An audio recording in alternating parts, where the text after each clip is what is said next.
vous allez partager vos commentaires et vos questions avec nous. Je voulais juste dire 2 mots sur pourquoi j'ai écrit ce livre. J'aimais beaucoup le format que Robert m'a proposé, mais j'estime que c'est un livre important sur la guerre au Congo qui dure depuis 30 ans. Et toute guerre, on sait, commence dans la déception. Et c'est les propagandes et les mensonges qui perpétuent cette guerre.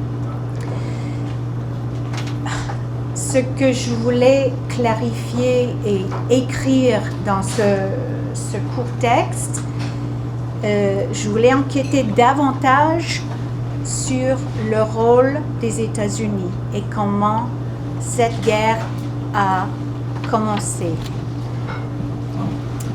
Je voulais que tout le monde sache que les États-Unis ont fait un changement de régime et cet acte qui était un crime d'agression a déclenché la guerre et qui est vraiment ce crime d'agression a facilité 30 ans de crimes horribles au Congo qui ne finissent pas.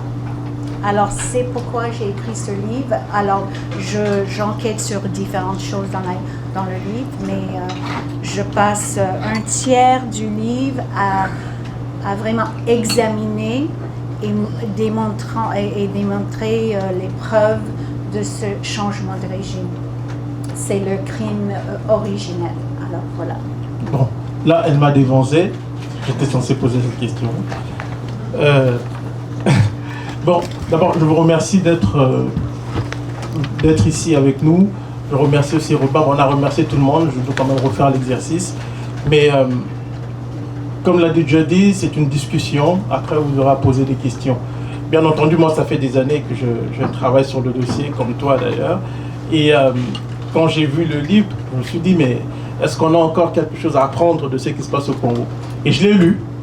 Et bien entendu, il y a beaucoup à apprendre et on se rend compte qu'on ne cesse d'apprendre en réalité.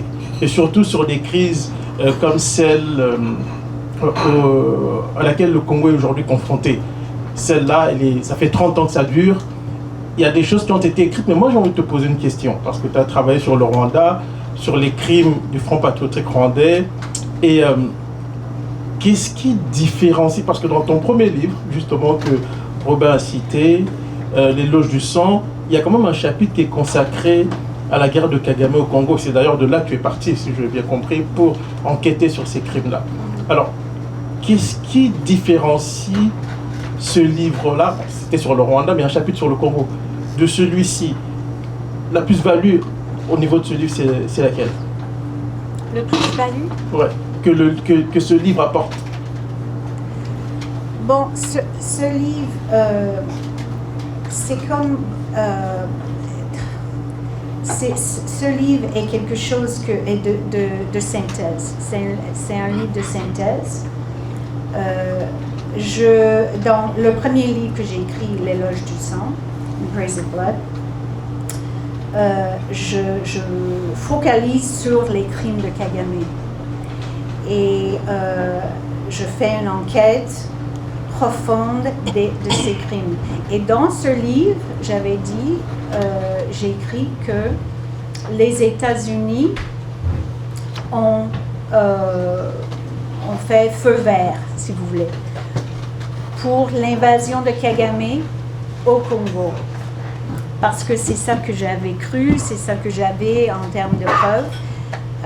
Mais mon focus, c'était les détails de la dynamique de ces crimes au Rwanda. C'est un réexamen du génocide en 1994. Mais au fur et à mesure des années, avec des preuves que j'ai vues, j'ai lues, j'ai aussi trouvé moi-même, je réalise que Kagame, c'est un agent de l'impérialisme. Et c'est quelqu'un qui est là, qui n'est pas aussi dynamique que je pensais. Il n'est pas aussi stratégique que je pensais. Et c'était un outil de l'Occident. C'est quelqu'un qui était utilisé. Alors je voulais mettre la lumière sur les États-Unis parce que ce sont les États-Unis qui ont restructuré l'Afrique centrale. Alors, la différence, c'est que je mette la lumière sur les États-Unis, en fait, l'impérialisme. Ça, c'est vrai, parce que, bon, je l'ai lu, je ne veux rien vous dire, hein, parce que vous devez le lire aussi, mais il y a dans le bouquin, et ça c'est très vrai, et j'ai tellement lu sur le sujet, sur l'Afrique des Grands Lacs, mais dans ce livre, l'originalité, je pense, c'est que vous condensez quand même un certain nombre de témoignages de diplomates américains de premier rang, donc des gens qui ont été impliqués dans cette guerre-là. Alors, parce qu'on parle de la guerre en Iran, je vais essayer de faire un parallèle, parce qu'on va rentrer dans le vif du sujet. Mais aujourd'hui en Iran, le conflit iranien fait ressortir des cartons le concept de guerre préventive. C'est ce que Trump dit en fait. Bon, la guerre préventive, bon, moi je ne sais pas ce que ça veut dire, mais bon, on compose avec. Et Kagame a utilisé d'une certaine manière ce prétexte en 1996 pour attaquer le Zaïre en disant que je dois attaquer le Zaïre parce que le Zaïre c'est l'actuelle RDC, République démocratique du Congo. Et donc Kagame a dit le Congo héberge de soi-disant génocidaires et donc pour prévenir le génocide, un autre génocide au Rwanda, je veux attaquer le Zaïre. Doit-on, je me fais l'avocat du diable, doit-on dire que la guerre de Kagame est une guerre préventive ou juste une guerre d'invasion? Ton enquête te permet de dire quoi par rapport à cette question? C'est pas une guerre préventive. Oui, parce qu'on nous a dit qu'il y avait des génocidaires. Oui, mais ouais. Justement, ton micro. Pardon. C'est pas ce qu'il fait, c'est pas préventif. En fait, il utilise, je reviens à la source, il utilise les mensonges, la propagande pour justifier sa guerre. Mais encore une fois, même si les États-Unis en ce moment, depuis quelques mois, ne sont pas contents avec ce qu'il fait maintenant, mais ils étaient vraiment contents qu'il a envoyé en 96. Alors, parce que c'est ça qui était la stratégie. Alors, l'invasion était une stratégie pour l'Afrique centrale. Est-ce que c'est une stratégie rwandaise, une stratégie américaine ou une stratégie rwando-américaine? Moi, je vois ça comme une stratégie occidentale, mais surtout américaine. Et ils ont vu qu'ils pouvaient utiliser Museveni et Kagame comme des pivots géostratégiques. Alors, c'est ça qu'ils ont fait.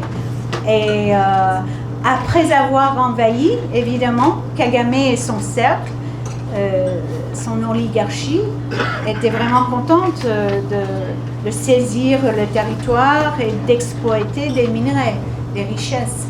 Mais non, c'est américain. D'accord. Est-ce qu'on peut suggérer aussi que Kagame a profité de la stratégie américaine pour greffer sa propre stratégie? Parce que la guerre perdure encore aujourd'hui, 30 ans plus tard, avec le même Kagame. Oui, il a sûrement profité, mais en fait, l'économie mondiale a profité.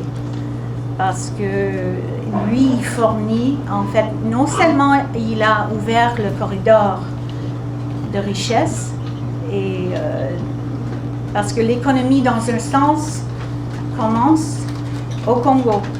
Et non seulement il a ouvert cette économie, mais il continue à fournir parce que le Rwanda qui exploite et qui trafique les minerais du Congo,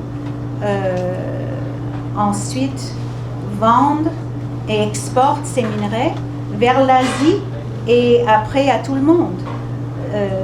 alors la chaîne d'approvisionnement est fournie et nourrie par ce qu'il fait en ce moment. Moi, il y a une chose dans le livre qui m'a beaucoup frappé, c'est l'aspect humanitaire. Parce que tu reviens sur l'aspect humanitaire et tu fais apparaître dans le décor des gens assez étranges que je ne connaissais pas, je dois l'avouer. Voilà pourquoi j'ai dit qu'on ne cesse d'apprendre, parce que quand on lit ce livre, j'ai vu apparaître des personnages que je ne connaissais pas, comme le monsieur de l'USAID, qui est en réalité un agent de la CIA. Parle-nous un peu de ce type-là. Parce que tu l'as interviewé en plus. Oui, je l'ai interviewé. Il est relativement âgé en ce moment, mais il s'appelle Robert Hudak. Et c'est quelqu'un qui a commencé sa carrière, il était diplomate, mais il a commencé sa carrière comme assistant pour Kissinger. Henry Kissinger, le secrétaire d'État américain. Exactement. Et durant les bombardements contre le Cambodge. Et alors ça fait longtemps, et puis il était aussi ambassadeur dans les années 80 en Ouganda, juste au moment où les États-Unis ont décidé de choisir Museveni et de commencer à financer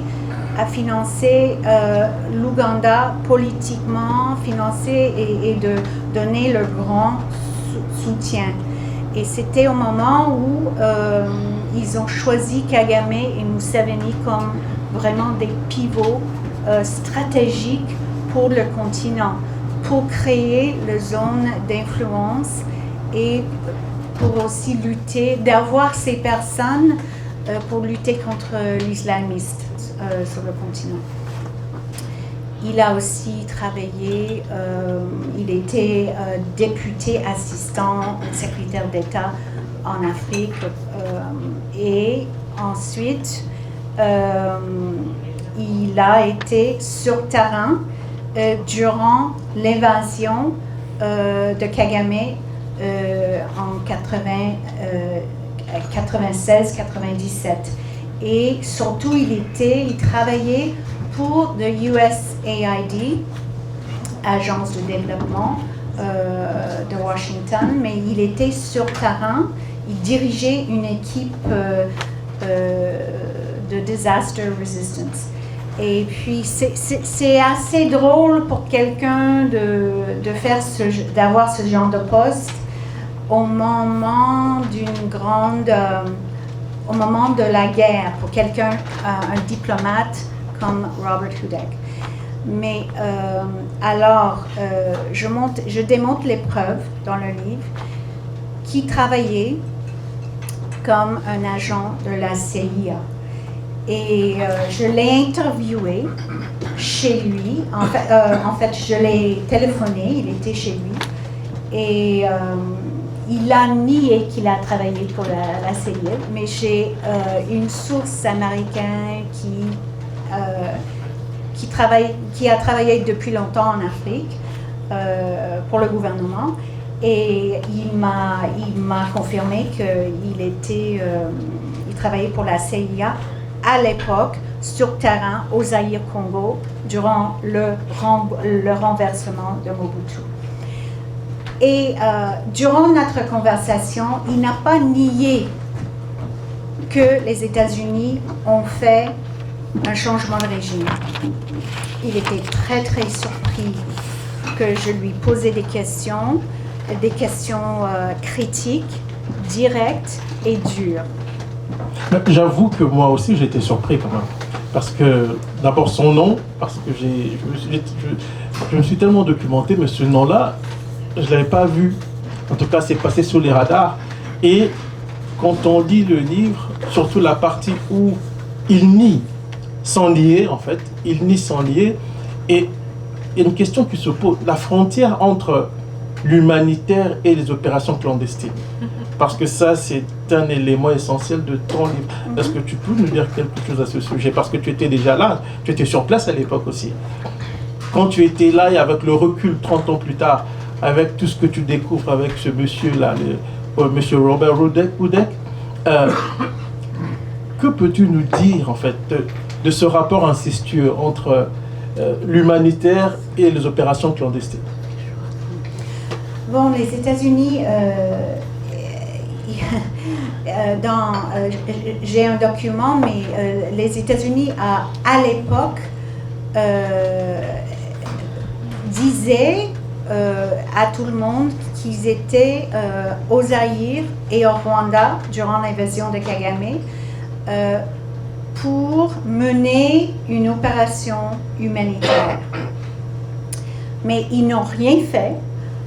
Ils ont essayé de saboter toute opération humanitaire pour les Congolais et pour les Rwandais, surtout les réfugiés Hutus. Alors, ils n'ont pas du tout fait d'opération humanitaire. Au contraire, malgré qu'ils étaient censés de faire quelque chose comme Guardian Assistance, vraiment c'était une ruse de guerre parce que ils ont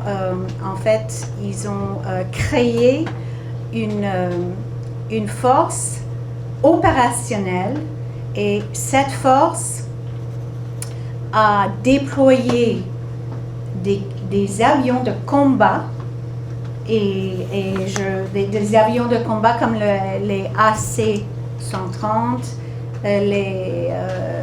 qui sont des avions américains, aussi des Canberra du Royaume-Uni et des PC Orion qui faisaient les reconnaissances, la surveillance, qui ramassaient du renseignement militaire. Et toute cette opération, cette force opérationnelle facilitait à l'époque le trajet militaire de Kagame qui a renversé Mobutu. Et c'est ça qui était le but. Les États-Unis étaient sur place avec tous leurs planificateurs, tous leurs analystes et tous les personnels. Et c'était une grande opération très organisée. Et officiellement, ils étaient là pour faire une opération humanitaire, mais avec toutes ces données qu'ils ramassaient et qu'ils ont données à Kagame et aux troupes rwandaises, et tous ces renseignements, surtout, a permis à Kagame de localiser les ennemis au Congo, surtout les ennemis qui étaient des réfugiés Hutus, qui étaient le cible. C'est vrai que quand tu en parles comme ça, moi je me rappelle quand la première guerre du Congo a commencé, j'étais au Congo à l'époque, Zaïre. Et dans l'imaginaire, encore aujourd'hui, dans l'imaginaire collectif, on a fait croire aux Congolais que c'était une guerre congolo-congolaise et qui avait été remportée par des jeunes gens qu'on appelait les Kadogo, donc les enfants soldats. Et pendant très longtemps, on a ressassé cette histoire. Au point qu'au Congo, beaucoup de gens, encore aujourd'hui, pensent que Mobutu a été renversé par des enfants soldats. Alors qu'en réalité, il y avait toute une machine. Bon, pour avoir coécrit le livre Stratégie du chaos et du monde, parce que je l'ai coécrit avec M. Noring Banda. M. Noring Banda, c'était l'ancien patron des services secrets congolais, ancien ambassadeur en Israël et le conseiller spécial du président Mobutu en matière de sécurité.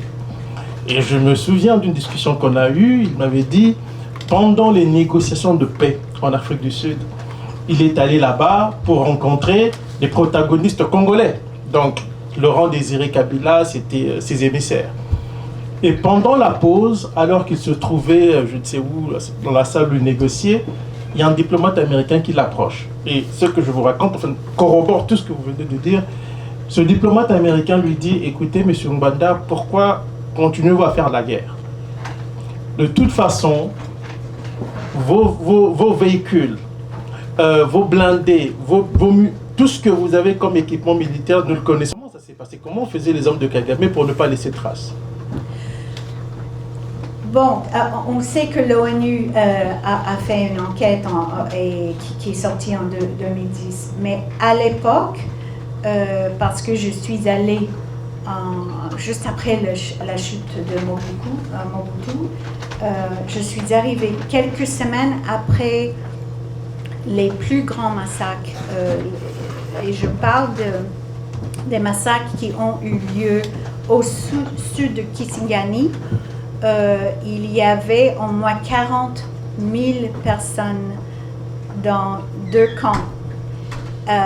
Et les troupes de Kagame ont isolé ces camps, c'est-à-dire il y avait des humanitaires qui étaient dans le camp avec des réfugiés qui leur donnaient des soins. Et à un moment donné, en avril 97, ils ont ordonné, en fait, Kagame, les troupes ont ordonné les travailleurs humanitaires de sortir des camps. Et les réfugiés qui restaient, la grande majorité étaient trop faibles pour bouger. Alors les troupes Tutsi de Kagame sont venues et ils ont massacré la grande majorité des réfugiés Hutus, des femmes et des enfants, les bébés aussi. Ils ont brûlé beaucoup de corps, ils ont enterré beaucoup de victimes. Ensuite, ils ont réalisé, et là je parle des preuves que j'ai recueillies d'après quelques soldats qui ont assisté, figurez-vous, assisté à ces crimes. Ils ont, parce qu'ils ne voulaient pas laisser de traces, comme Patrick dit, je mentionne ça, alors ils ont dug into those graves, opened the graves. Ils ont déterré les corps. Oui, déterré les corps. Et ensuite, ils ont essayé de dissimuler toutes les preuves. Et la grande méthode était de brûler, mais de ne pas laisser les traces.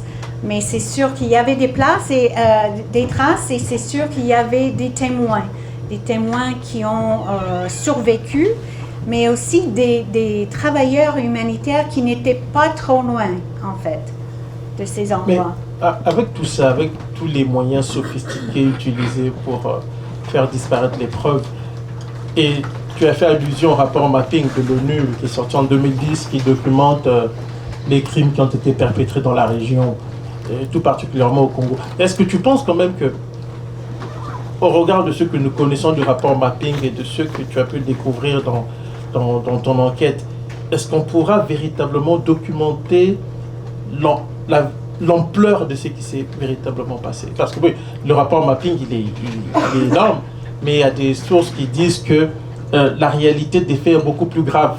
Qu'est-ce que tu en penses? L'ampleur, non. Je ne pense pas que l'ONU a pu enquêter sur l'ampleur de cette tragédie et de ces massacres qui ont été systématiques. Non seulement contre... on parle du début de la guerre maintenant. On parle de 1996-1997. Okay? Les massacres que Kagame et ses troupes ont commis étaient principalement, au début, c'était contre les Hutus, les Congolais et les Rwandais qui étaient d'ethnie Hutu. Ensuite, bon, c'était tous les Congolais. Mais l'ampleur, vous me demandez, non, et je crois qu'il y a des gens maintenant qui travaillent sur cette question, Patrick. Je ne peux pas dire plus, mais le nombre de victimes rwandais au début, durant la Première Guerre, ok, est beaucoup plus élevé que 200 000, ok, beaucoup plus.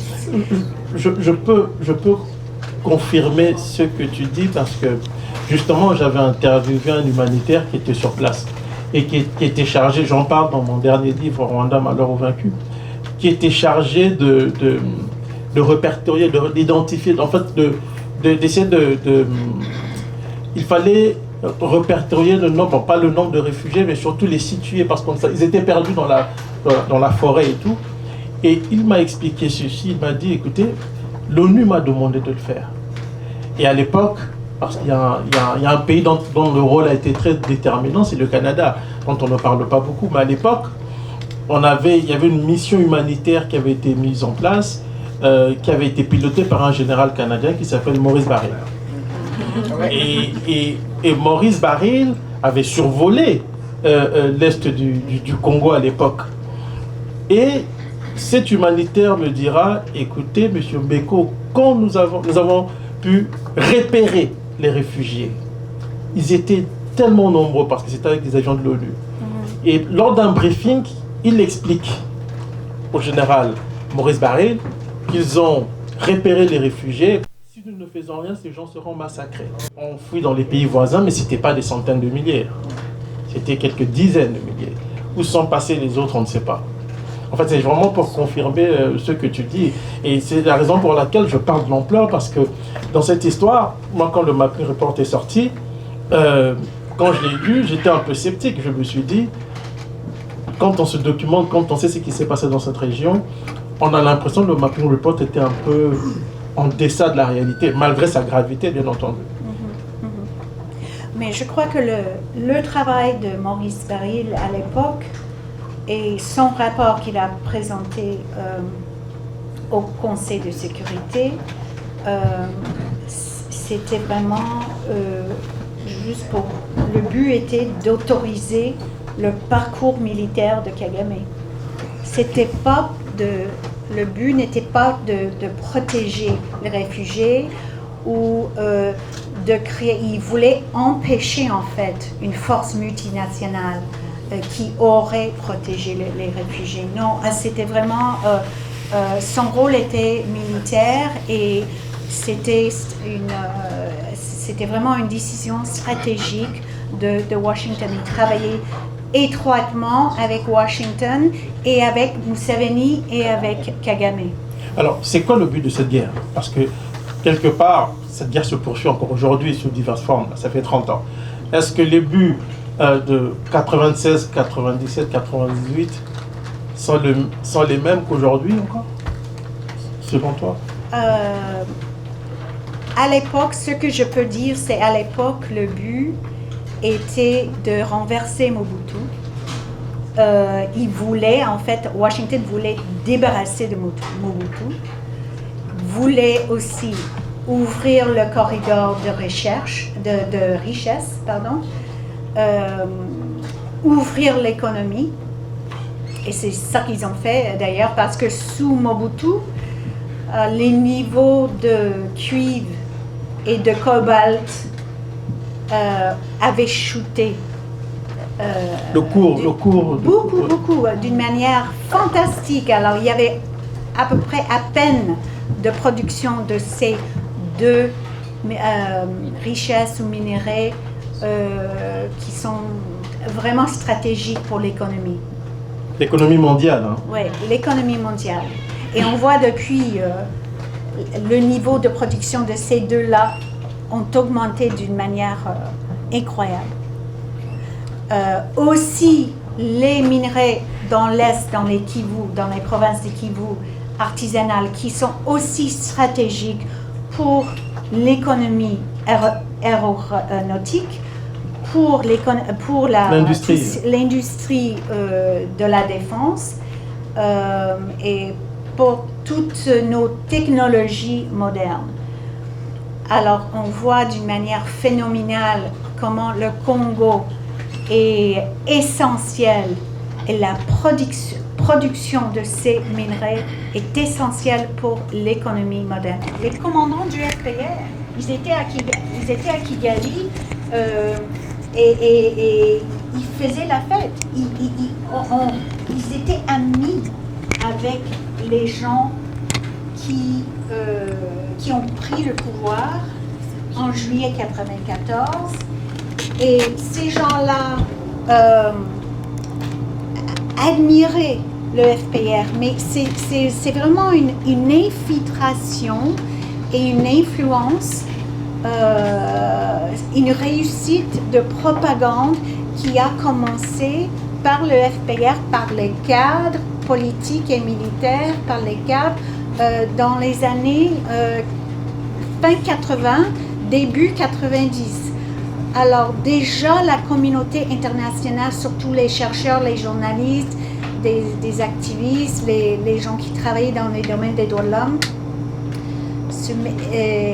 étaient vraiment méfiants vers le régime de Habyarimana et les Hutus. Déjà. C'est vrai. Mais toi, tu abordes cette question dans ton livre, alors je préfère que toi, tu expliques parce que tu es expert. C'est vrai que dans mon dernier livre, parce que pour moi, c'était quelque chose d'assez curieux. Comment des chercheurs, des universitaires, censés être sérieux, des historiens, des journalistes encore, je ne veux pas être méchant, mais les journalistes encore, je peux comprendre.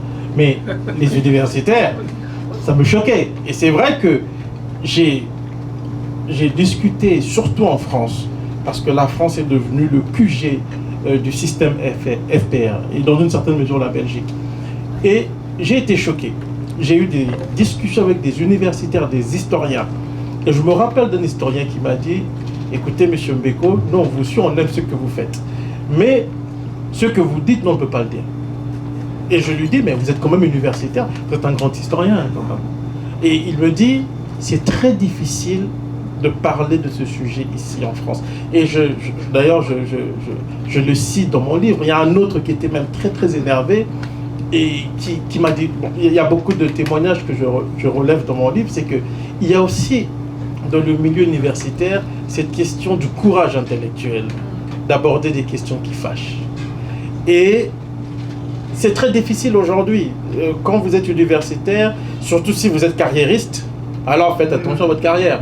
Donc les gens n'ont pas le courage d'aborder les questions qui fâchent, alors que le rôle de l'universitaire, justement, est de questionner encore et encore et encore. La remise en question doit être au cœur du travail du chercheur, de l'universitaire, ou même de n'importe qui veut connaître, qui veut comprendre. Mais dans le dossier du Rwanda, il est vrai que c'est très compliqué parce que j'ai discuté avec, vous connaissez, parce que je le cite dans le livre, il m'a permis de le citer, le professeur qui est en Floride, comment il s'appelle, le marchand. Le marchand m'expliquait, il me disait tout le mal qu'il pensait de Jean-Pierre Chrétien, l'historien Jean-Pierre Chrétien, qui est considéré en France comme le grand prêtre du dossier rwandais. Et il me disait que cet homme-là, c'est un farceur, et qu'il a arrêté de parler avec lui. Et je lui ai dit, vous voulez que je retranscrive ça dans mon livre? Il m'a dit, oui, tu peux le faire. Donc je l'ai fait. Et donc, il y a ce problème-là dans le milieu universitaire qui est quand même très sérieux, et qui fait que si vous voulez, et ça, c'est un historien qui m'a dit, un Français qui m'a dit, si vous voulez prospérer dans le dossier du Rwanda en France, répétez la doxa officielle. C'est aussi simple que ça. On va vous intégrer dans des... En tout cas, vous allez passer dans les médias, vous allez devenir le chouchou des médias. Et le plus grand scandale, pour m'arrêter là, c'est le dernier rapport que certains d'entre vous ont vu sur le rôle de la France au Rwanda. Le rapport du Clerc sur le rôle de la France au Rwanda, 1000 pages.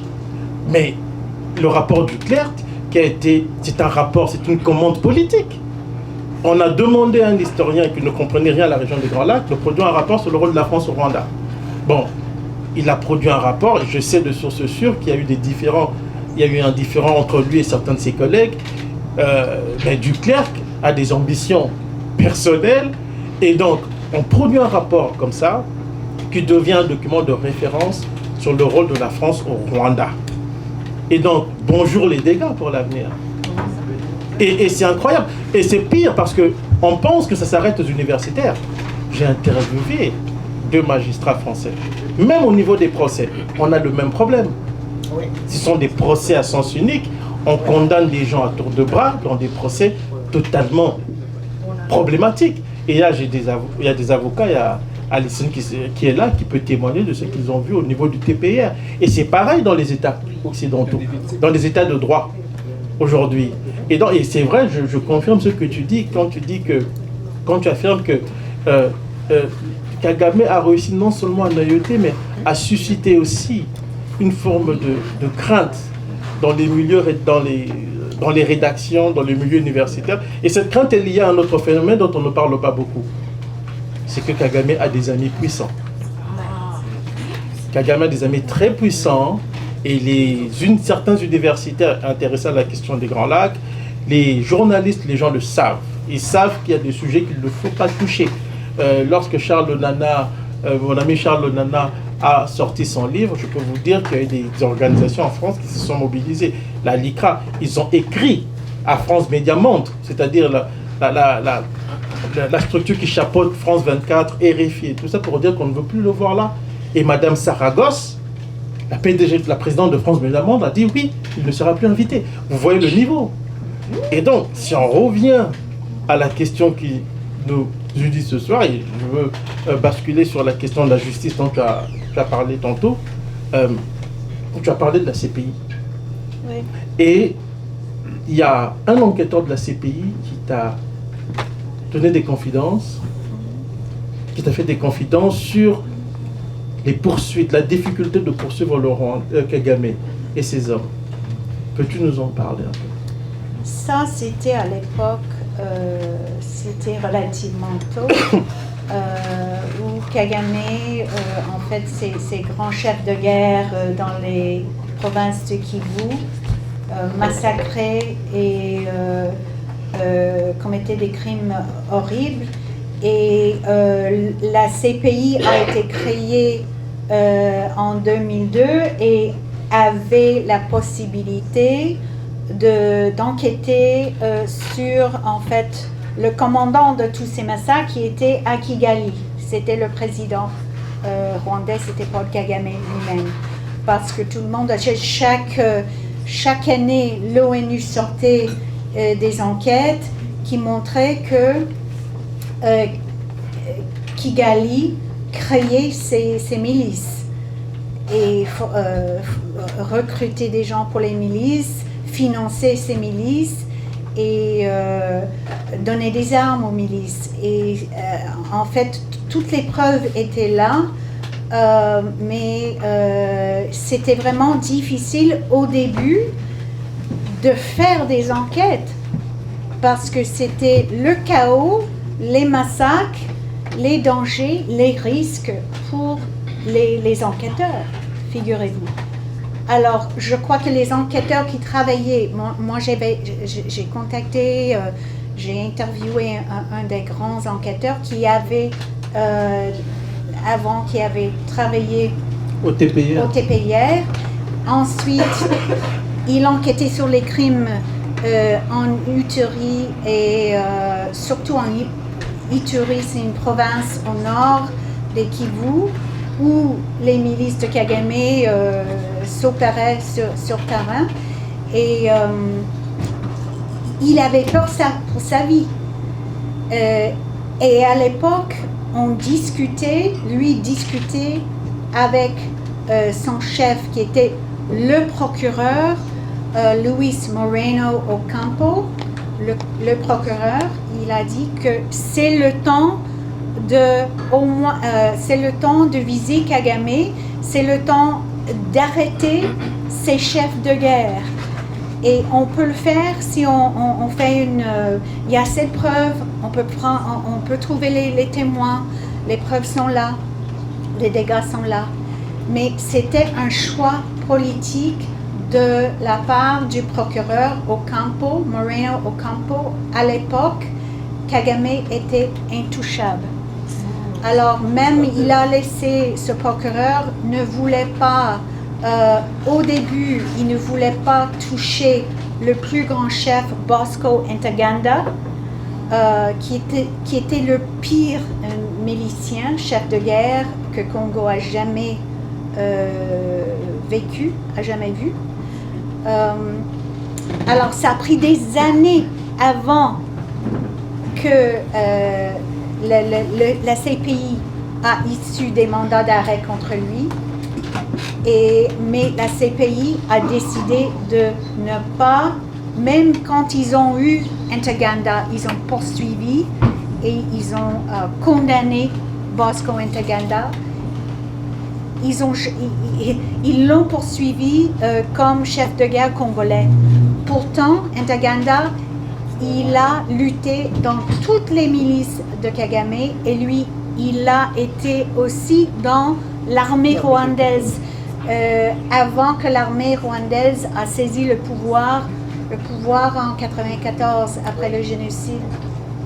Alors, la grande majorité de personnes avec qui j'ai parlé savent bien ou disent que Bosco Ntaganda est rwandaise, mais il est perçu comme Congolais. Congolais.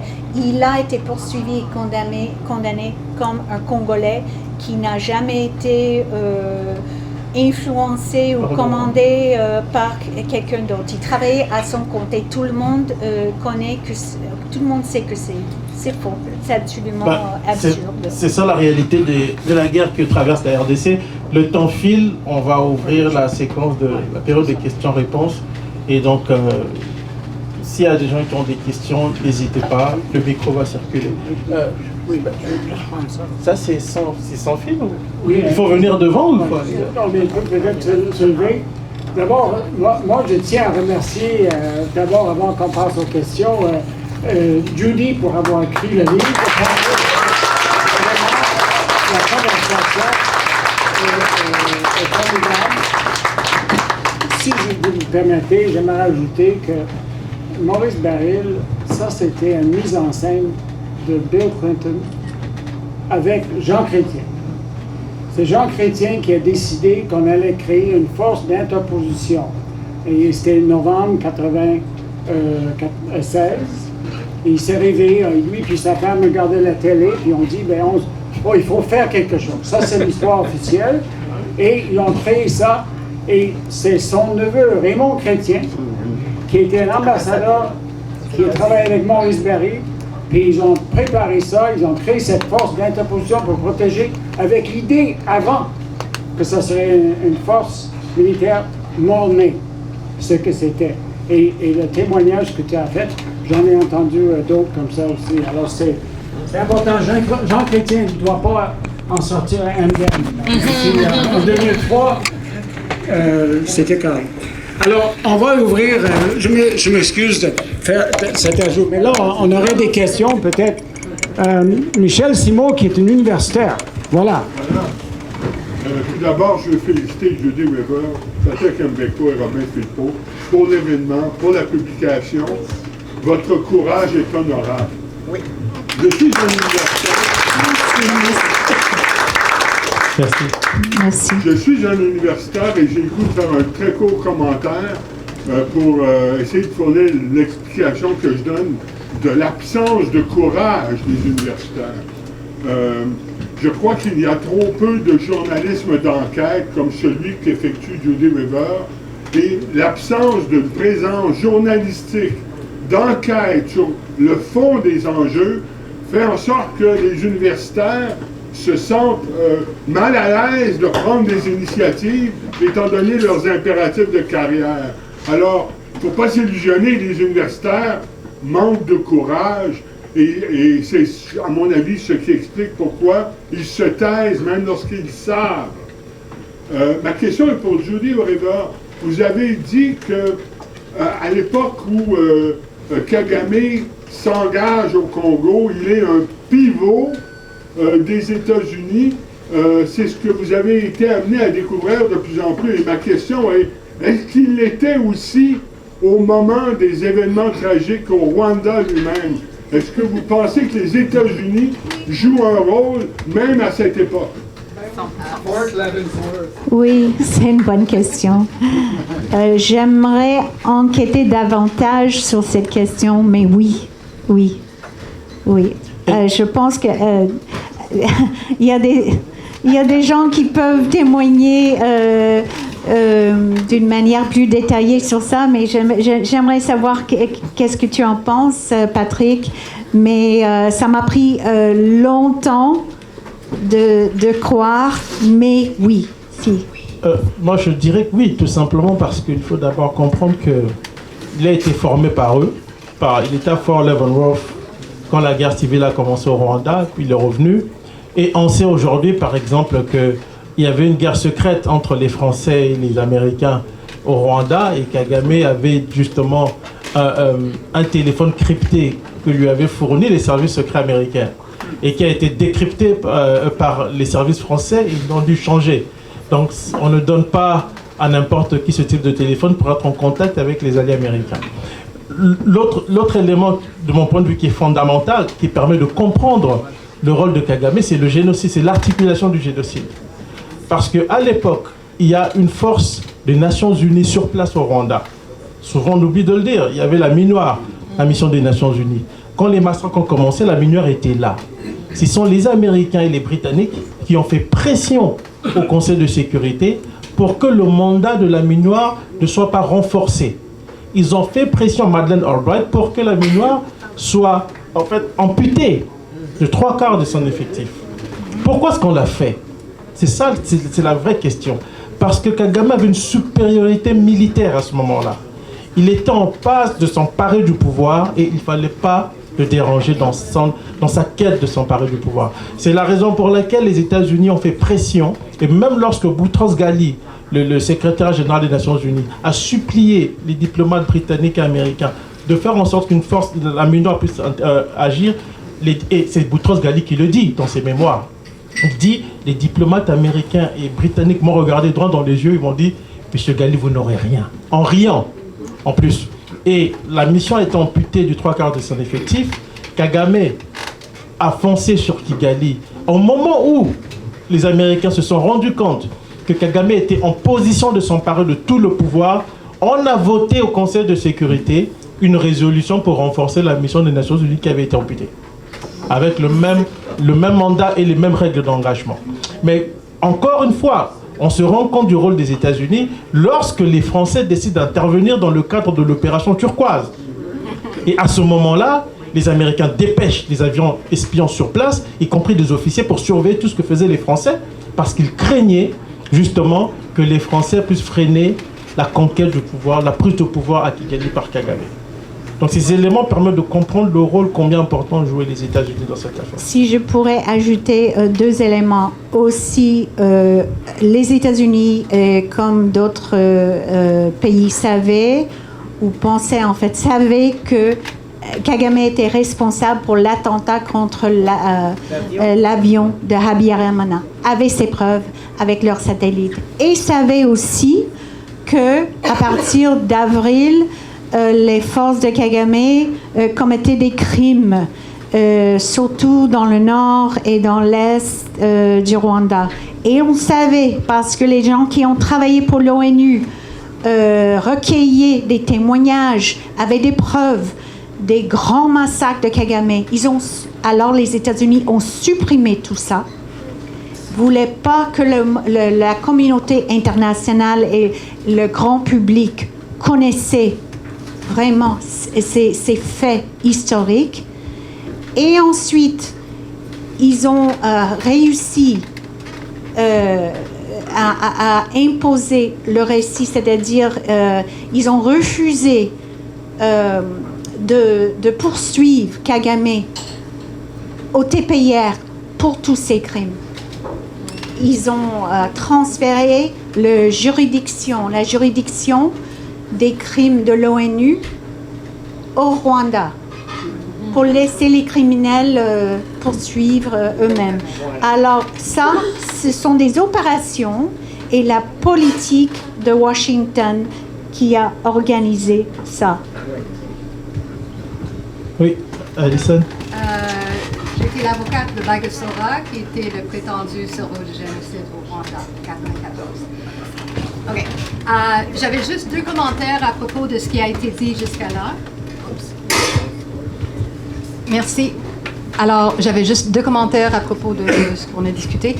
À propos de l'armée congolaise, en 2020, juste avant la pandémie, Martin Fayulu était au Sénat, à Paris, et il avait dit à la fin, il y avait 300 Rwandais généraux dans l'armée congolaise, qui est quand même beaucoup écablant.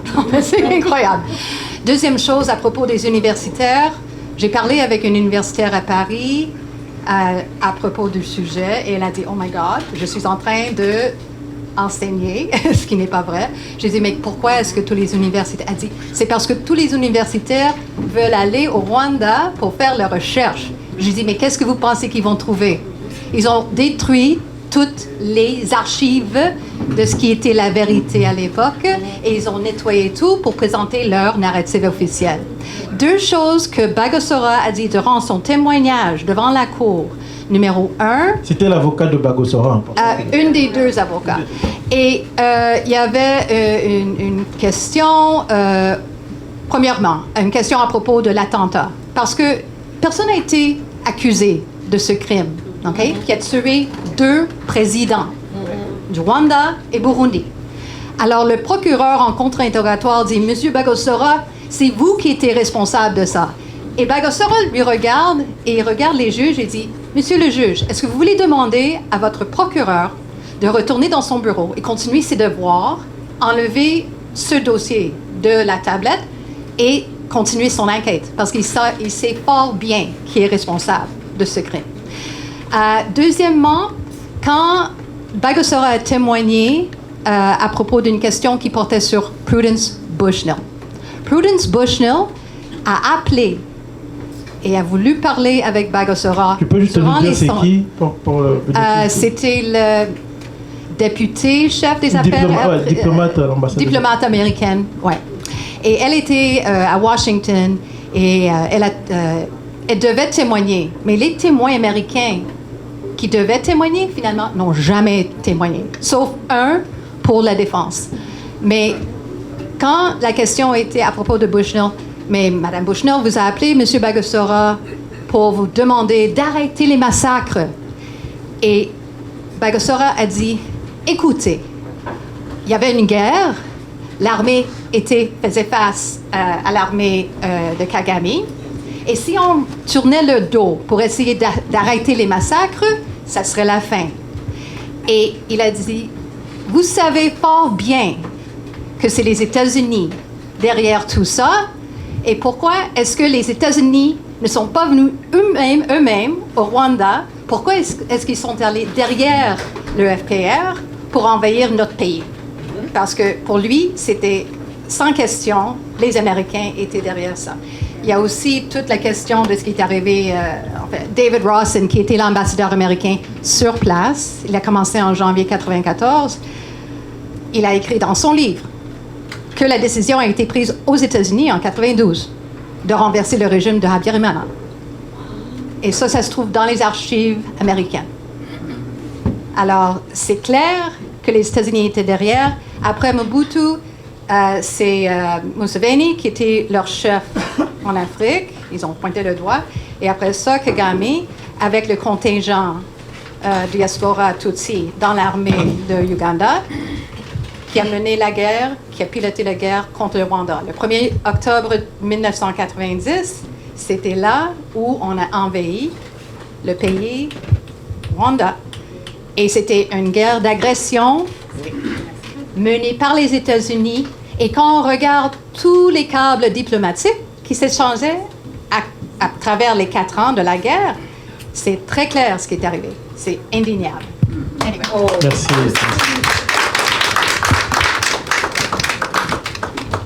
Merci, Alison. Sorry, it wasn't a question. Oui. C'est une question. Question? Ah, Aziz. Je vais faire 2 petits commentaires, si vous me permettez. Parce que c'est vrai qu'il y a eu des couvertures. Il y a eu beaucoup de couvertures.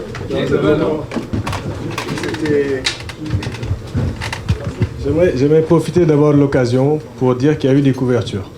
Des couvertures très courageuses à l'époque, notamment celle de John Edkan ici présent.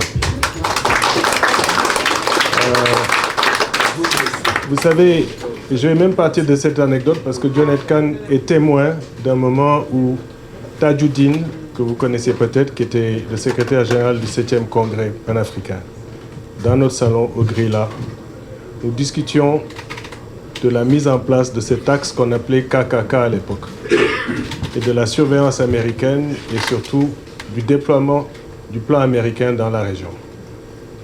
Tajuddin a nié que cela se faisait alors qu'il était à Kampala, à quelques encablures de là où ça se passait. Quand il a été investigué, il est mort quelques mois après, de façon tragique.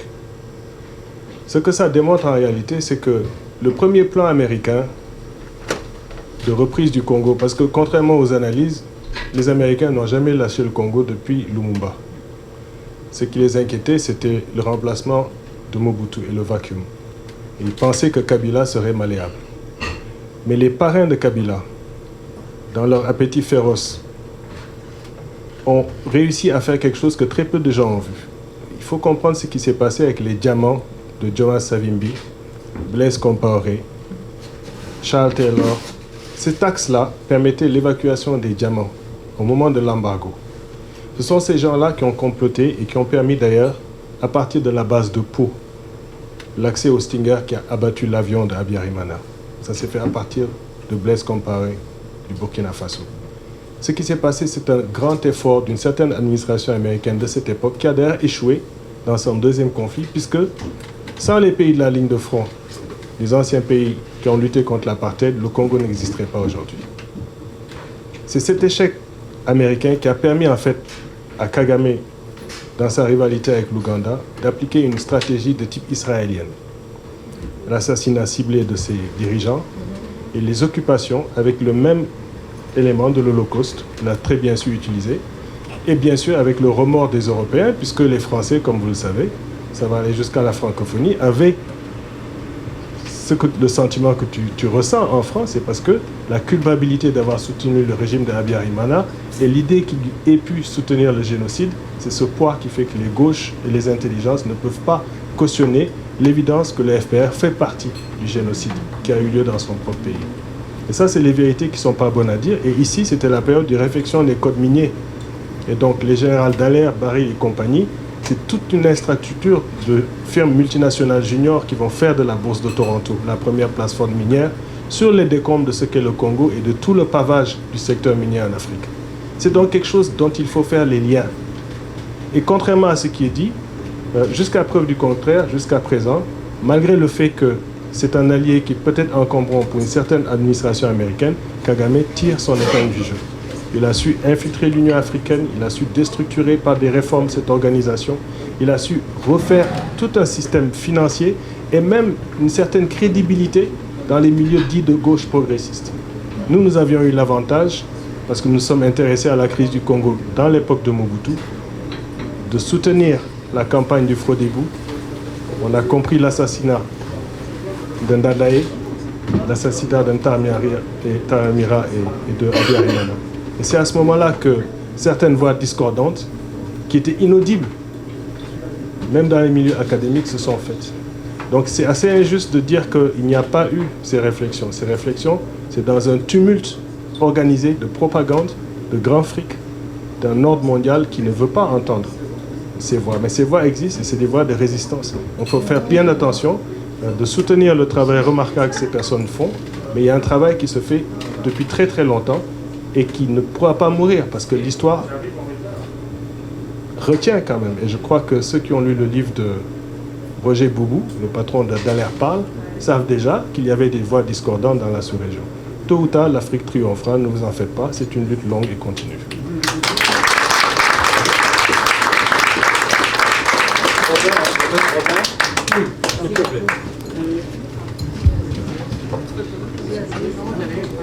Merci.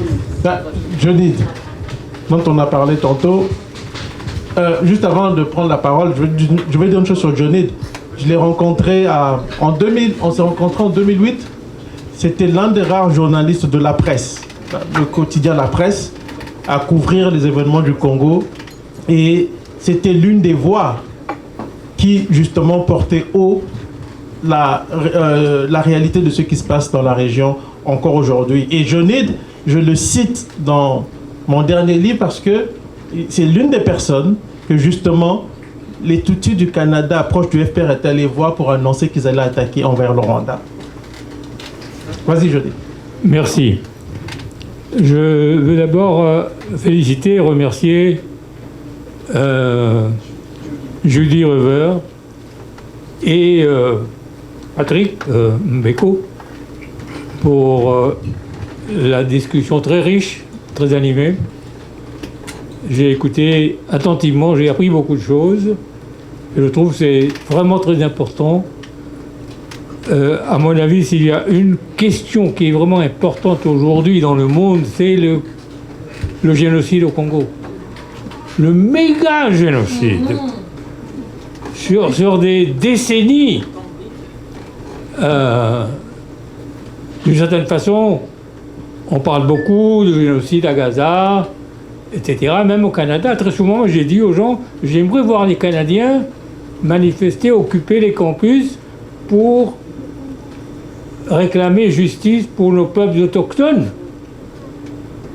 Ça, c'est pas encore vu.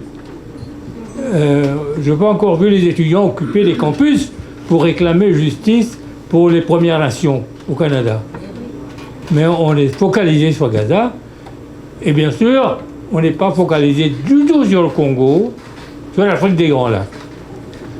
Mais dans tout ce que j'ai entendu, je voulais juste attirer l'attention sur un aspect, une dimension de la problématique congolaise et de l'Afrique des Grands Lacs en ce qui concerne le contexte.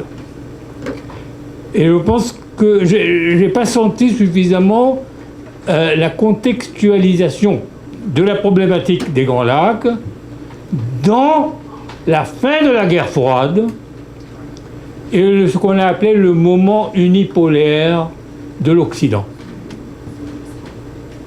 N'oubliez pas, en 89-90, l'Union soviétique s'écroule. Le président américain s'appelle George W.H. Bush, père, qui avait été directeur de la CIA. L'effondrement de l'Union soviétique, comme vous le savez tous maintenant, l'Occident avait promis aux Russes qu'il n'y aurait pas un pouce d'expansion de l'OTAN en direction de l'Est. C'était un mensonge.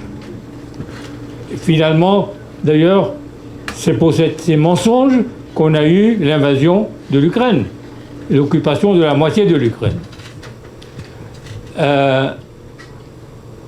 Bush a démontré qu'il était marqué par la défaite du Vietnam. Il parlait toujours du syndrome vietnamien, qu'il fallait libérer l'Amérique du syndrome du Vietnam. Et je pense que c'est à ce moment-là, en 89-90, il se sent tout à coup le maître du monde. Il est le chef du seul empire qui est debout. L'Union soviétique s'est effondrée. Et si vous voyez qu'est-ce qui s'est passé dans ces années, 89-90, une des premières opérations, c'est le Rwanda. Une autre, c'était l'invasion du Nicaragua. La capture de Noriega. Un peu comme il vient de le faire avec Maduro. Le monde entre dans un nouveau contexte, complètement. Et c'est dans ce contexte qu'il faut voir qu'est-ce qui s'est passé, pourquoi cette stratégie américaine au Rwanda, au moment où il faut que l'Occident lâche du lest en ce qui concerne l'apartheid sud-africain. Nous sommes à 90. Et comment l'Empire va refaire son contrôle sur le pillage du Congo.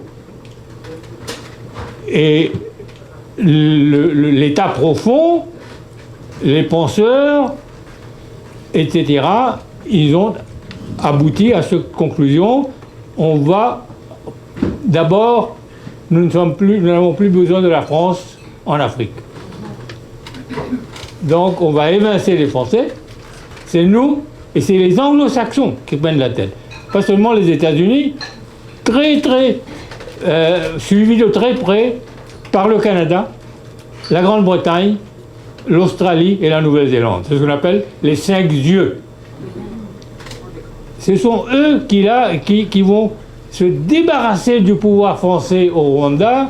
Ils vont faire entrer une élite anglophone qui d'ailleurs très rapidement vont imposer l'anglais comme langue officielle du pays. Voilà le contexte dans lequel se joue. Nous avons tout à coup un Israël africain. Un Kagame qui se voit tout permis, tout comme Netanyahou. Et il joue le même rôle et il a la bride sur le cou. L'Empire est là pour le soutenir. Et en même temps, il lâche l'apartheid en Afrique du Sud. Mandela devient président en 1994, la même année où Kagame prend le pouvoir à Kigali. Alors, moi je voulais juste souligner ce contexte-là, ce qu'on a appelé le moment unipolaire de l'Occident, qui a duré de 89, je dirais, à 2011. 2011-2012. Pourquoi 2011 ? Parce qu'en 2011, pour la première fois, la Russie et la Chine se mettent debout au Conseil de sécurité pour dire non à l'Occident, à l'OTAN. Jusqu'en 2011, l'Occident a passé toutes sortes de résolutions pour aller envahir la Libye, changer de régime, etc. partout.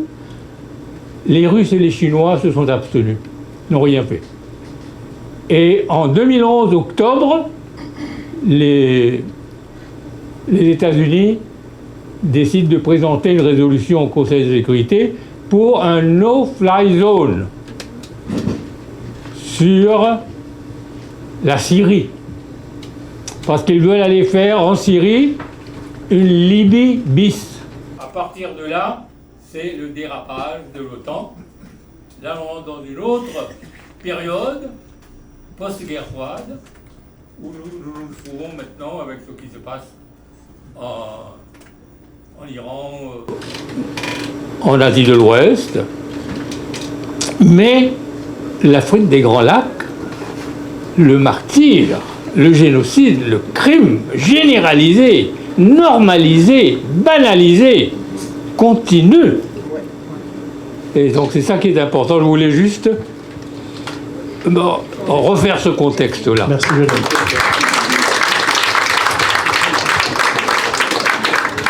On se rappellera aussi que le premier pays que Kagame a visité, à l'extérieur, c'est Israël. Il y a une photo de lui et Netanyahou qui était là en 1996. Oui. Moi, j'avais une question, en fait, sur cette intersection-là entre l'Israël et les États-Unis au Congo. Est-ce que ça a eu lieu à la fin des années 90, lors du déclenchement du génocide? Est-ce que, encore aujourd'hui, il y a une certaine, je dirais, intersection entre ces deux forces majeures qui sont une force au Moyen-Orient, en ce moment en Iran, en Palestine? Est-ce que, comment cette dynamique-là de pouvoir et de théorie expansionniste et génocidaire, est-ce que ça a eu lieu au Congo? Comment ça s'est manifesté? Il y a une chose qu'on a pu observer, c'est que pendant la guerre civile au Rwanda, Israël avait été un peu en arrière-scène. Essayer de jouer sur les deux tableaux, si l'on veut. Mais au Congo, ça devenait de plus en plus clair, parce que avant d'envahir le Congo, Kagame est allé dans 3 endroits. Il est allé d'abord, il en a discuté, il est allé au Pentagone pour parler aux Américains. Ensuite, il est allé en Israël. Et ce sont les Israéliens, parce que les Israéliens entretenaient des rapports avec Mobutu. Les Israéliens vont décider de ne pas agir et de laisser Kagame agir au Congo. Et une fois que Kagame va prendre le pouvoir, en tout cas va renverser Mobutu, parce que Kagame est devenu un élément essentiel du dispositif américain, mais aussi israélien. Comme l'a dit Robin, il va se rendre au Rwanda, il va se rendre en Israël, pardon. Et en 1995, une année après le génocide, on organise au Rwanda une grande conférence sur le génocide. Et c'est à ce moment-là que les entités israéliennes vont apporter leur bénédiction au pouvoir de Kagame de manière officielle et en faire un élément de leur dispositif. Et c'est seulement à partir de ce moment qu'on va voir se développer de rapports de plus en plus profonds avec l'État d'Israël. Et d'ailleurs, c'est des gens comme Zurkov qui est réputé être des gens proches du milieu sioniste israélien, qui vont devenir les grands soutiens de Kagame avec le rabbin Botech, et qui vont beaucoup militer pour que Kagame soit accepté dans la grande communauté sioniste mondiale. Et les gens ne se rendent pas compte, mais Kagame a reçu un prix des mains de Sheldon Adelson. Vous ne savez pas c'est qui? C'est le couple américain, bon, le mari est décédé, ce sont des milliardaires juifs américains pro-israéliens jusqu'aux ongles qui ont financé la campagne de Trump et qui ont demandé à Trump de régler la question iranienne. Et très clairement... Hein, ils ont insulté Trump. Oui, mais ils ont dit ouvertement, hein, Trump a dit ouvertement qu'on lui a donné 250 millions de dollars et il était content de le dire. Et ce couple-là a remis un prix à Kagame. Et Kagame est le premier chef d'État africain à être reçu au sommet au congrès de l'AIPAC. Les gens ne mesurent pas ce que ça veut dire, mais l'AIPAC, c'est le lobby pro-israélien. Exactement. Et Kagame est le premier chef d'État africain qu'ils ont reçu. Wow. Oui. Et donc, Kagame est devenu un élément du dispositif. En fait, son rôle comme allié d'Israël a évolué. 94, c'est une forme d'attentisme. À partir de 95, ça devient très clair. 96, c'est la guerre du Congo. Il est béni, il a toutes les bénédictions jusqu'à ce jour. Et c'est la raison pour laquelle le Rwanda n'a jamais condamné Israël. Dans tous les dossiers sur la scène mondiale, le Rwanda ne condamne jamais Israël. Jamais. Et pire, c'est d'ailleurs c'est pas pour rien que le Rwanda est l'un des rares pays africains, même à avoir soutenu le bombardement de la Libye. C'est l'un des très très rares. C'est le seul, je pense. Je ne sais pas s'il y a un pays africain qui a soutenu ça. C'est vrai qu'il y a eu 3 pays africains qui avaient voté la résolution, mais c'était pour d'autres raisons. La résolution 1973 qui autorisait le no-fly zone et le bombardement de la Libye. Mais Kagame, c'est le seul qui a ouvertement soutenu le bombardement de la Libye et qui soutient toutes les positions d'Israël. À travers le monde. Deux questions, puis... Une vraie question, c'est pas un commentaire. Oui. Je vais faire comme madame là. Oui, vas-y Bernard. Okay. Il y a ici Pierre Claver et John. Est-ce que ça va? Oui. Puis toi, t'en as une? Oui, lui il a une question. Okay. Vas-y. Assez court parce que... Court, oui. Moi, je trouve que le livre de Judy sort à point nommé parce qu'il y a le bonhomme Carnaval Orange, là, aux États-Unis, qui nous dit qu'il a conclu un accord de paix entre le Rwanda et puis la RDC. Et puis, je parlais justement à un jeune de la RDC récemment, et puis il me disait, non, mais le Rwanda, il n'a pas l'air de vraiment respecter l'accord, là. Alors, moi, ce que je veux savoir, je pose la question d'abord à Judy, mais aussi à Patrick. Est-ce que c'est prometteur, cet accord-là? Est-ce que les États-Unis, après avoir fait tout ce que tu décris dans ton livre, Judy, ils ont tout à coup, ils ont décidé qu'ils allaient amener la paix en RDC? Est-ce que tu penses que c'est crédible? Non, c'est pas crédible. Je vais laisser Patrick parce que lui, il répond, il parle souvent dans les médias sociaux de cet accord de paix. C'est pas crédible parce que il y a 3 raisons, j'estime.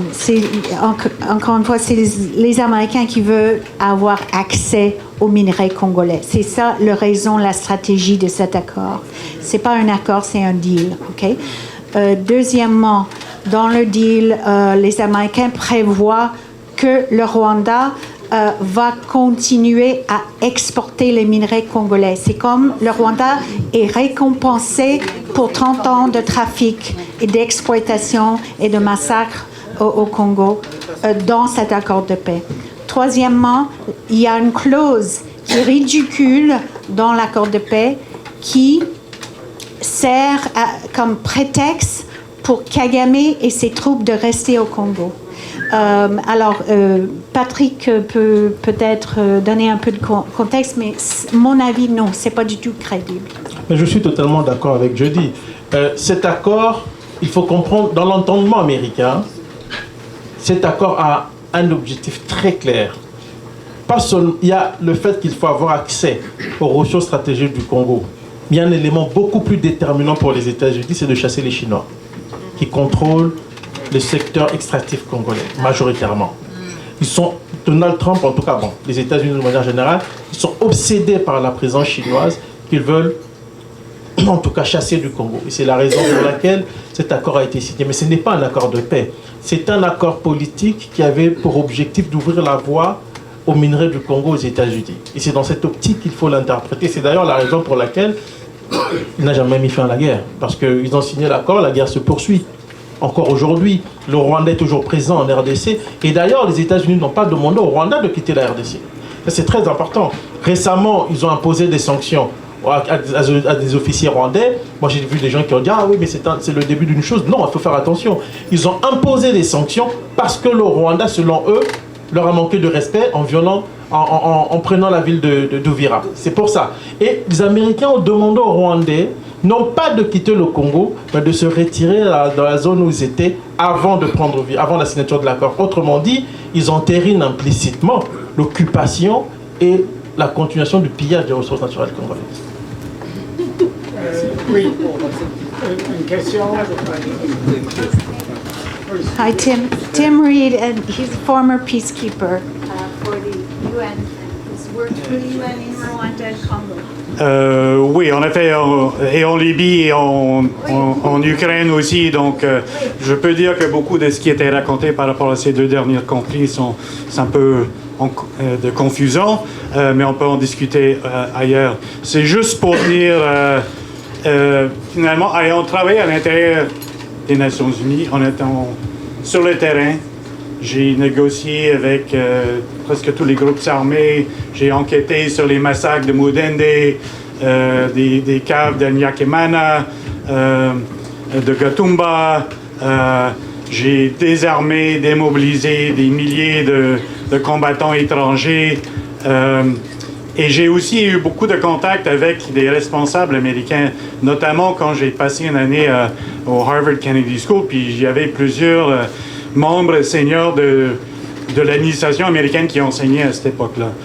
Puis je suis d'accord avec Judy et Patrick sur la grande majorité des choses, mais pour moi, c'est beaucoup plus nuancé. Surtout que je sais que, honnêtement, les Américains ne sont pas, et les Canadiens et les autres d'ailleurs, sont loin d'être aussi futés qu'on peut prétendre ou penser. Honnêtement, généralement, ils ne pensent pas du tout à l'Afrique en général.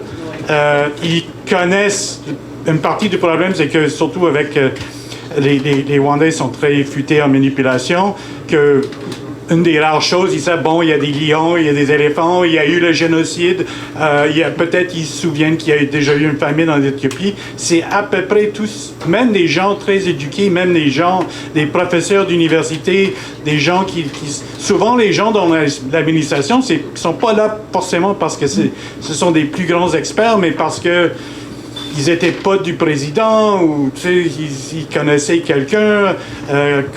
Susan Rice à l'époque, probablement parce que c'était une jolie jeune femme noire éduquée, donc on dit on va la mettre responsable pour l'Afrique. Plein de raisons comme ça. Ils ne sont pas tellement au courant, ils pensent pas généralement autant en avance. Donc je ne pense pas que c'est certains qui sont complicites, indulgents envers le Kagame et le Rwanda et le Museveni, mais c'est parce que souvent c'est ce que moi j'appelle, ces gens-là, ils savent comment parler au Muzungu. Ils savent dire des choses qu'ils veulent entendre.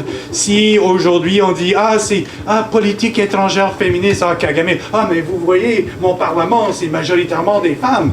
Oui, c'est bon, ok, c'est cool, vous êtes magnifique, on vous admire beaucoup. Si c'est l'environnement, vous voyez comment on a éliminé les sacs de plastique au Rwanda.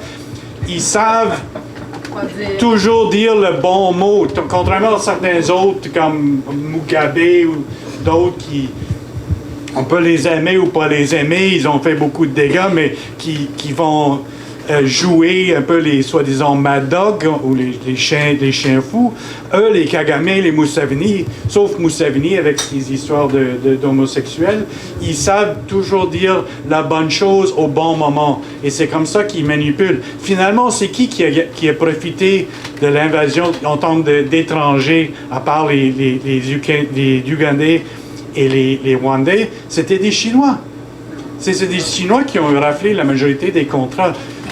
Et les Américains, un moment, ils sont pro-Kagame, un autre moment, un peu moins. Finalement, c'est les Américains qui ont obligé les Ougandais et les Rwandais à se retirer en, je pense que c'est 2002, parce qu'ils ont, ils ont dit, sinon, on va pas vous donner le remboursement de vos prêts Highly Indebted Poor Countries Initiative.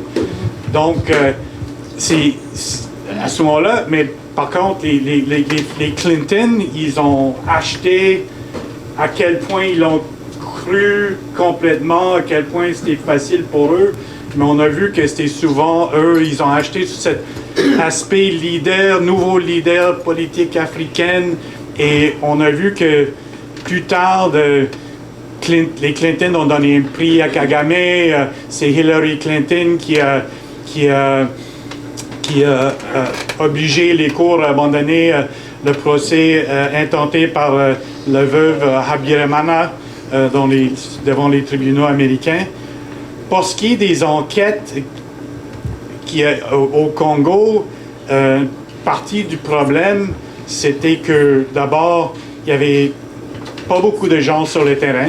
Quand moi j'ai commencé à travailler au Congo, après avoir déjà travaillé à Gisenyi et à Rungeri en 97-98, on était comme à Goma et à Bukavu, on ne pouvait pas sortir des villes. On était 3 à Bukavu au début. On était à Goma, c'était pas beaucoup plus. Il y avait un petit contingent de Tunisiens qui sortaient pas de l'aéroport. Je sais qu'auparavant, il y avait, comme vous savez, il y avait plein de Rwandais qui étaient dans la première administration de Kabila. Donc, quand tu as James Kabarebe qui est chef des forces armées congolaises, c'est certain qu'il ne laisse pas se faire facilement des enquêtes, malgré qu'il y en a eu un, le rapport Garreton, qui quand même a dénombré beaucoup de massacres et ainsi de suite.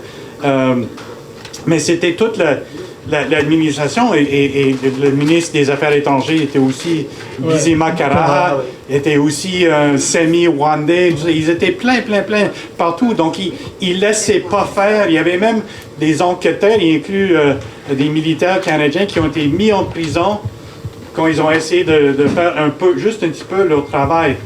Donc, et c'est pas que chez les Américains, chez les Canadiens. Maurice Barry, si vous vous souvenez pas, c'était lui qui était le conseiller militaire du secrétaire général au moment du génocide.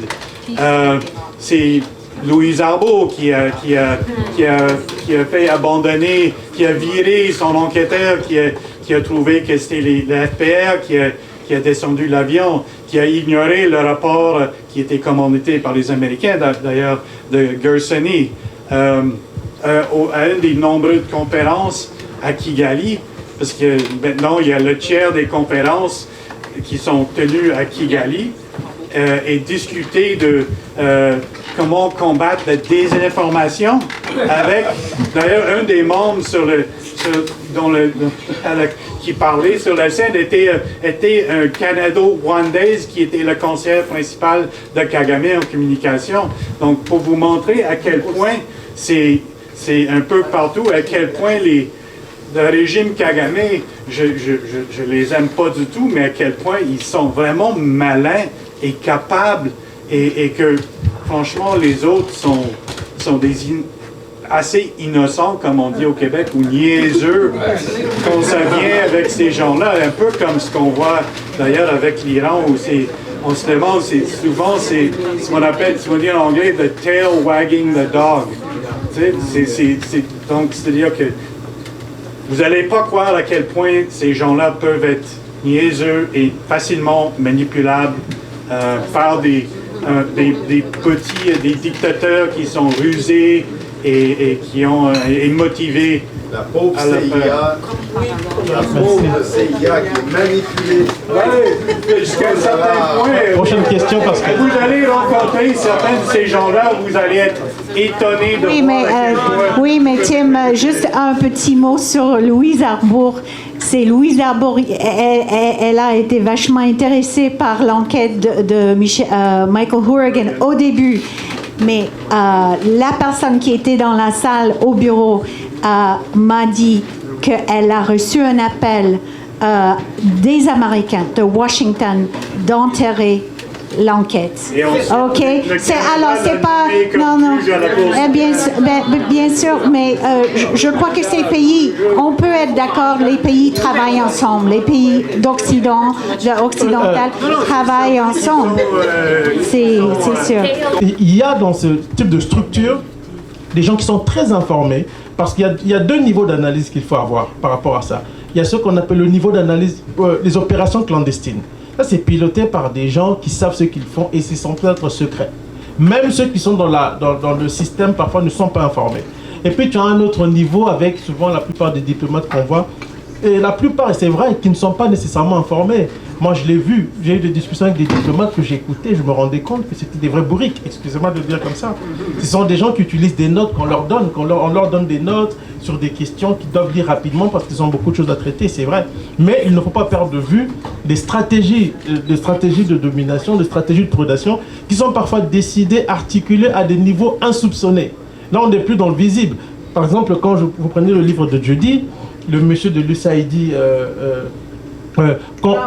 oui, Odette, quand il parle, mais quand vous voyez son pédigré, quand Judy explique son pédigré, vous vous rendez compte que c'est pas n'importe qui. Mais comme l'a dit Judy, il ne reconnaît pas, il ne nie pas non plus. Mais il suffit de regarder son pédigré pour s'apercevoir que ce type-là, c'est pas n'importe qui. Donc il a agi dans plusieurs... Ça c'est au niveau des opérations clandestines, mais c'est pas révélé n'importe comment aux gens aussi. Donc c'est important de faire aussi cette différence-là. Mais il est vrai que un certain nombre de gens, certains diplomates ne sont pas du tout informés. Et on le voit dans la manière dont le Rwanda instrumentalise et manipule les institutions occidentales aujourd'hui. Les diplomates, pour cette question, sont là depuis les années 70. Robert Gribbin, tu parles de lui dans ton livre, il était au Rwanda, dans l'ambassade américaine, quand Habyarimana a fait le coup d'État en 1973. Il était là. Après ça, il est allé en Ouganda, adjoint ambassadeur pour l'Ouganda. Après ça, il est devenu ambassadeur au Rwanda. Et il était toujours... Et dans son livre, il explique très bien le début du FPR et comment, de manière très indirecte, les États-Unis ont appuyé tout ce qui était en train de se développer, de former, de pour faire la guerre contre le Rwanda. Ces gens ne sont pas là depuis hier. Ces gens sont là dans le US Peace Corps, Diplomatic Corps. David Rawson, il a été élevé au Burundi. Ses parents étaient des missionnaires. Il parlait le Rwanda, Kinyarwanda. Et ils sont là depuis très longtemps, ces gens qui, dans les hauts échelons du département d'État et du Conseil de sécurité des États-Unis, sont là depuis très longtemps. Mais il y en a beaucoup qui n'ont jamais mis les pieds là-bas. Vous regardez les gens comme Joseph Nye, mais on parle des gens qui étaient dans une position de pouvoir. Marie-Rose, est-ce que tu veux parler? Oui. Marie-Rose Habyarimana. En tout cas, je salue vraiment votre travail. Ça prend beaucoup de courage et parfois vous mettez vos vies en danger, mais pour la défense de la vérité, des actions comme ça, on les applaudit énormément parce que on ne peut pas laisser continuer le mensonge. On a vu la culture du mensonge, mais on ne va pas le laisser être intronisé au détriment de la vérité. Donc on continue en sachant que tôt ou tard, la vérité, comme on l'a toujours dit, le dicton rwandais dit la vérité passe par le feu, mais elle ne brûle jamais. Donc on continue. Et vraiment un grand merci. Et ça donne une occasion de rencontrer d'autres gens vraiment qui sont dans l'intérêt de cette cause pour la vérité, parce qu'on voit qu'il y a une force qui veut toujours minimiser l'humanité. On a mis à terre l'humanisme pour l'argent qui parle, les intérêts des États qui parlent. Mais sinon, moi, je voulais, en tant que fille de celui qui a été assassiné, notre combat, c'est toujours, parce que la clé de l'attentat, c'est vraiment un élément important. Moi, je voudrais toujours interpeller les gens qui interviennent que quand ils ont attaqué, bon, on a tendance à dire que c'était une guerre civile, mais c'est comme tout était planifié. C'était pas une guerre civile, c'était une guerre d'invasion. Ils ont attaqué de l'Ouganda avec l'armement ougandaise. Mais tout ça, c'était pour préparer le terrain. Ils ont mis toutes les conditions qui étaient favorables à ce que ça arrive. C'est eux qui ont mis le feu pour venir crier aux sapeurs, aux pompiers, mais tout ça c'était planifié. Donc quand ils ont abattu l'avion, ils savaient ce qui allait se passer. Donc, et quand ils le savent, ils reconnaissent eux-mêmes que c'est le catalyseur, l'élément qui a déclenché le génocide, et c'est le centre, la monnaie courante qu'ils utilisent jusqu'à ce que ça s'embrasse dans toute la région des Grands Lacs.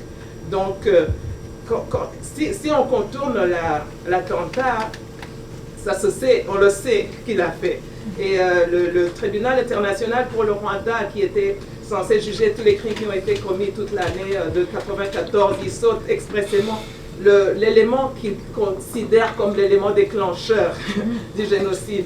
Et le Rwanda qui veut toujours mettre le tort sur le régime qu'ils ont renversé en disant c'est le régime qui a préparé le génocide, mais ils n'arrivent pas à prouver comment. Et si c'est eux, le régime qui a préparé, ils avaient tous les moyens d'accuser ces gens-là qu'ils ont fait arrêter à Arusha.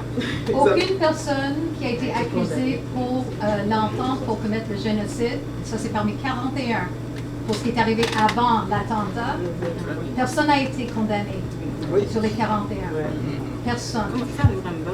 Donc, même le prétendu cerveau du génocide a été acquitté d'entente pour commettre le génocide. Juste ça. Juste ça, c'est l'héritage du TPR qui est le début de la vérité qui va éventuellement sortir. Et puis on se demande le petit Rwanda, qu'est-ce qu'il faut dans toute cette image, le petit Rwanda, pourquoi le Rwanda? Pourquoi? Donc nous, les Rwandais, on a été victimes de cette richesse du Congo qui est à côté, parce que c'était le tremplin. Et donc il fallait sacrifier tous ces Rwandais et puis sacrifier tous ces Congolais pour toutes ces richesses. Mais dans le monde, maintenant, l'image qui est montrée, c'est le génocide. Le génocide de Rwanda, la région est connue pour le génocide. Et puis le prétexte pour attaquer le Congo, c'est le génocide, les génocidaires. Mais c'est quoi l'origine du génocide? C'est quoi? C'est quoi? C'est l'attentat. Celui qui a préparé l'attentat, quand il cherche l'instigateur, l'auteur de l'attentat, c'est celui du génocide, c'est celui qui a préparé l'attentat, sachant ce qui a été fait. Si vous permettez. On les met devant la face devant leur acte, l'auteur de l'attentat. Moi, j'appelle les gens à ne pas contourner l'attentat. C'est un élément important pour résoudre le problème aussi dans la région. Quand on parle de ce qui se passe au Congo, ça a commencé chez nous. Oui. Mais on parle de 96, mais ça a commencé en 90. Quand ils ont pris les armes, ils ont préparé le terrain pour tout ça. Oui. Pour emmener toute la masse des réfugiés au Congo, infiltration et trouver le prétexte. Et c'est ça qui continue en parlant de génocide, on crie au génocide, alors que c'est eux qui sont à l'origine de tout ça. Donc, je veux dire quelque chose sur l'attentat. Oui. On sait que, je vais aller rapidement parce que là, sur le dossier de l'attentat, l'ONU a échoué, tout le monde comptait sur la justice française. Et la justice française a dit qu'il y avait un non-lieu dans le dossier, donc on ne sait pas. C'est ça que ça veut dire, non-lieu. On ne sait pas qui a commis l'attentat, mais tout le monde sait. Par contre, et je l'explique dans mon dernier livre, il y a un juge français avec lequel j'ai discuté qui m'a dit ceci: ce dossier dépend de contingences politiques. Si Kagame venait un jour à, excusez-moi l'expression, emmerder les autorités françaises, on pourrait réouvrir le dossier en prétextant des faits nouveaux. Donc l'affaire n'est pas encore totalement close, donc attendons voir. On va se faire un dernier conclusion, puis là on va continuer à parler, là vous êtes libre de parler, mais je voulais juste vous dire que je suis inspirée par votre présence, vos questions et votre intérêt. Les enquêtes, ça nous pousse à faire d'autres enquêtes. Et puis, je vous remercie beaucoup. Et j'espère qu'on va continuer à débattre, à pousser l'histoire et rendre service aux victimes surtout. Oui.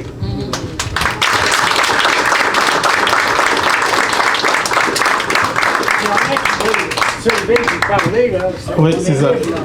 En tout cas, la parole est libre et c'est fini. En tout cas, merci à tout le monde.